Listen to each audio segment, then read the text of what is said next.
Bonjour tout le monde. Je m'appelle Cyril et je vis au Québec. Euh, Hier, j'ai reçu de ma fille de 2 ans et demi un cadeau spécial, un arc-en-ciel. Vous pouvez voir. Et en arrière de ce tableau, il y avait une belle image, un beau dessin de petite fille avec l'inscription pour papa. Et comme titre de ce tableau, il y avait écrit L'amour au temps du coronavirus. Ça m'a ému. Ouais, ça m'a ému. Mais depuis un temps déjà, je voyais apparaître sur les fenêtres de maisons des tableaux similaires. Et lorsque ce n'est pas même la vitre que le motif d'arc-en-ciel était peint. D'abord, j'ai cru à un mouvement de solidarité pour la fierté gay. Excusez-moi. Mais après m'être informé, on m'a dit que c'était plutôt un mouvement de solidarité né dans une Italie durement frappée par le Covid-19. J'ai trouvé cela beau, d'autant plus que les peintures sont accompagnées du slogan « Ça va bien aller ». L'espoir. Je connaissais déjà l'arc-en-ciel, symbole de quelque chose de profond, une alliance sacrée. Alors, curieux, j'ai voulu savoir pourquoi les gens ont utilisé cette image plutôt qu'une autre pour représenter leur espoir. La plupart des personnes interrogées n'en savaient rien. Je prends donc sur moi aujourd'hui la responsabilité de parler aux gens de la genèse de ce symbole. C'est la Bible, ce livre sacré, qui en parle pour la première fois dans le livre de la Genèse, au verset 11 et 17. Non, au verset 11 à 17 du chapitre 9. Voici ce que le texte dit. Je vais lire. J'établis mon alliance avec vous. Aucune chair ne sera plus exterminée par les eaux du déluge. Et il n'y aura plus de déluge pour détruire la terre. Et Dieu dit, c'est ici le signe de l'alliance que j'établis entre moi et vous et tous les êtres vivants qui sont avec vous, pour les générations à toujours. J'ai placé mon arc dans la nue et il servira de signe d'alliance entre moi et la terre. Quand j'aurai rassemblé les nuages au-dessus de la terre, l'arc paraîtra dans la nue. Et je me souviendrai de mon alliance entre moi et vous et tous les êtres vivants de toute chair, et les eaux ne deviendront plus un déluge pour détruire la terre.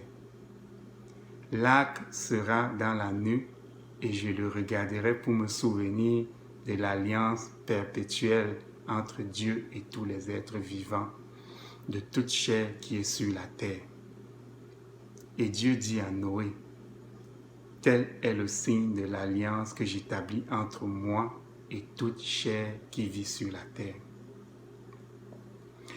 Donc, pour la petite histoire, il y a un peu plus de 4000 ans, Dieu détruisit la terre pour le mal qui s'y pratiquait. Mal auquel aucun homme ni femme ne voulait se repentir. Il préserva un seul homme et sa progéniture, un homme, sa femme, ses enfants, ses 3 enfants et les femmes de ses enfants. Mais devant la désolation, après sa colère, Dieu eut de la peine pour son acte. Il fit donc avec les humains une alliance pour ne plus détruire les hommes par les eaux. Et l'arc-en-ciel est le symbole de cette alliance.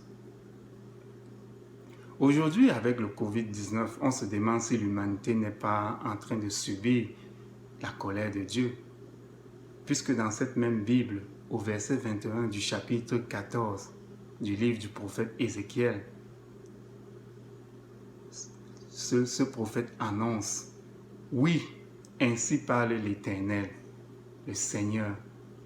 Quoique j'envoie contre Jérusalem mes 4 châtiments terribles, l'épée, la famine, les bêtes féroces et la peste, pour en retrancher les bêtes et les hommes, voici qu'il restera des rescapés qui en sortiront, des fils et des filles. La peste fait donc partie des 4 châtiments terribles de Dieu. Est-ce que le coronavirus est une peste? Déjà, qu'est-ce qu'une peste? Une définition simple de la peste est maladie épidémique contagieuse.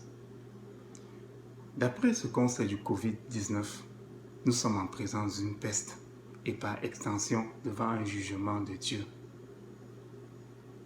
Pour moi, user du symbole de l'arc-en-ciel en cette période de Covid-19 est efficace. Aussi, faut-il l'utiliser de façon judicieuse. Je m'explique. La façon dont le symbole est utilisé par le mouvement est contre-productif. Car les gens se disent que par une puissance quelconque qui émane de l'union des volontés, la situation va s'arranger. Or, ce qu'il faut faire, à mon avis, c'est d'attirer l'attention de Dieu sur la peine qu'il a eue après avoir détruit une première fois l'humanité par les eaux. Car c'est à cause de cette peine qu'il a fait alliance avec les humains. Comment donc pouvons-nous faire cela? C'est de lui montrer à lui, Dieu, que nous sommes conscients de ce qui se passe, nous repentir de nos péchés et changer ce slogan « ça va bien aller » par un autre slogan qui peut être celui-ci. Nous comprenons ton message, Seigneur, mais écoute le nôtre. Notre message étant implicitement « souviens-toi de ton alliance envers l'humanité pour ne plus nous détruire ». Je vous dis salut à tous et soyez bénis. Que la grâce de Dieu vous accompagne. Merci.